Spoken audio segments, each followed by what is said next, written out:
Dark circles होते क्या हैं एग्जैक्टली? सर देखिए, डार्क सर्कल के 4 फॉर्म होते हैं। ठीक है। एक होता है पिगमेंटेशन के कारण, यानी कि आपकी आंखों के अराउंड आपकी स्किन जो है वो ज्यादा पिगमेंट कर गई है। दूसरा होता है आपके डेप्थ या हॉलोनेस के कारण।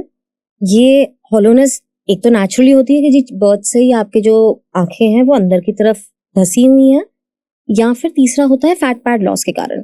सो हम जैसे जैसे एज करते हैं हमारे शरीर में छोटे, इनफैक्ट फेस की बात करते हैं, चलिए फेस में हर जगह में छोटे छोटे फैट पैड्स होते हैं।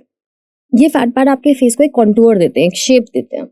जैसे जैसे हम एज करते हैं ये फैट पैड धीरे धीरे सरकने चालू होते हैं। तो अपन देखेंगे हमारे दादी जी की चेहरा जो है वो इस तरफ ज्यादा लटका हुआ है, राइट, स्किन लटकी हुई है। स्किन लटकी, वो एक्चुअली स्किन से ज्यादा उनका फैट पैड लटक गया है। Okay. तो जब हमारे फैट पैड शिफ्टिंग होती है, यहाँ पे एक फैट पैड होता है बहुत बारीक सा, वो जब नीचे खसकता है तो यहाँ एक गड्ढा क्रिएट होता है।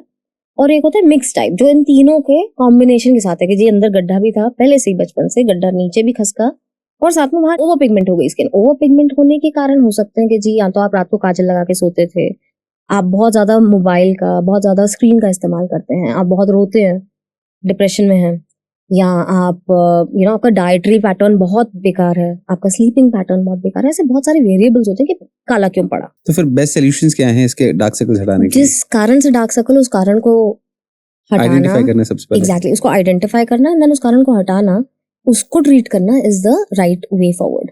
तो कई बार हम डार्क सर्कल्स को हटाने के लिए अंडर आई फिलर्स का यूज करते हैं। Is it safe? Very safe, but वो बहुत रिकरिंग वे में यूज करना पड़ता है। हाँ देखिए, अंडर आई फिलर्स का क्या है, सेफ है प्रोवाइडेड जो इंजेक्टर उसे आता है कि कैसे फिल करना है। सबसे important game is that your injector needs to know what he is doing. Okay. Secondly, वो आपके फैट पैड की, जैसे अंडर आई फिलर्स होते हैं जब आपके फैट पैड शिफ्ट होते हैं उस हॉलोनेस को कवर करने के लिए, तकरीबन 1 साल में, 9 महीने से 1 साल में उन्हें रिपीट करना पड़ता है, बिकॉज ये नेचुरली, मतलब बॉडी का नेचुरल सब्सटेंस नहीं है। बॉडी में ही HA हाइलुरोनिक एसिड जो है वो गल जाता है, एंड आप उसको काइंड ऑफ थ्रो आउट कर देते हो, या बेसिकली अपनी जगह से माइग्रेट कर जाता है। सो यस, उस जगह पे वापस डालना पड़ता है। दूसरा तरीका है कि आप फैट ग्राफ्टिंग करें, बॉडी के किसी अंग से फैट एक्सट्रैक्ट करवाएं और वो फैट वहां पे फिल करें। अगेन वो 6 महीने में वहां से शिफ्ट हो जाता है, क्योंकि वो नेचुरल नहीं है, राइट, हमने दूसरे पार्ट से लेके बनाया है, तो वो स्टेम सेल की तरह बन के। बट हाँ, वो PRP, PRF, even fat pads और स्टेम सेल्स जो है वो आपके उस एरिया को ओवरऑल इम्प्रूवमेंट देते हैं। हाइलुरोनिक एसिड केवल वहां जाके बैठ जाता है, आपको जो डिजाइन चाहिए वो डिजाइन दे देता है। तीसरा आ जाता है पॉलीन्यूक्लियोटाइड्स इस्तेमाल होते हैं, बट उनका इस्तेमाल, वो भी इंजेक्ट किए जाते हैं अराउंड योर आईज। उनका इस्तेमाल 2 चीजों के लिए होता है, एक तो एंटी एजिंग के लिए, छोटे छोटे रिंकल्स बन रहे हैं आईज के आसपास, उनको इम्प्रूव करने के लिए, और डार्कनेस को कंट्रोल करने के लिए। So polynucleotide is more for pigmented and aged circles, under eye filler is for fat pad movements, and PRP, PRF is rejuvenation. तो हम ये इंजेक्ट करते हैं, इनके कोई साइड इफेक्ट्स होते हैं?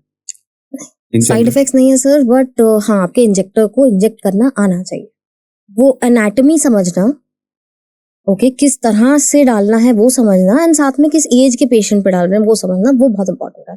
सो हाँ, बट उसके लिए लोग सालों साल पढ़ाई करते हैं।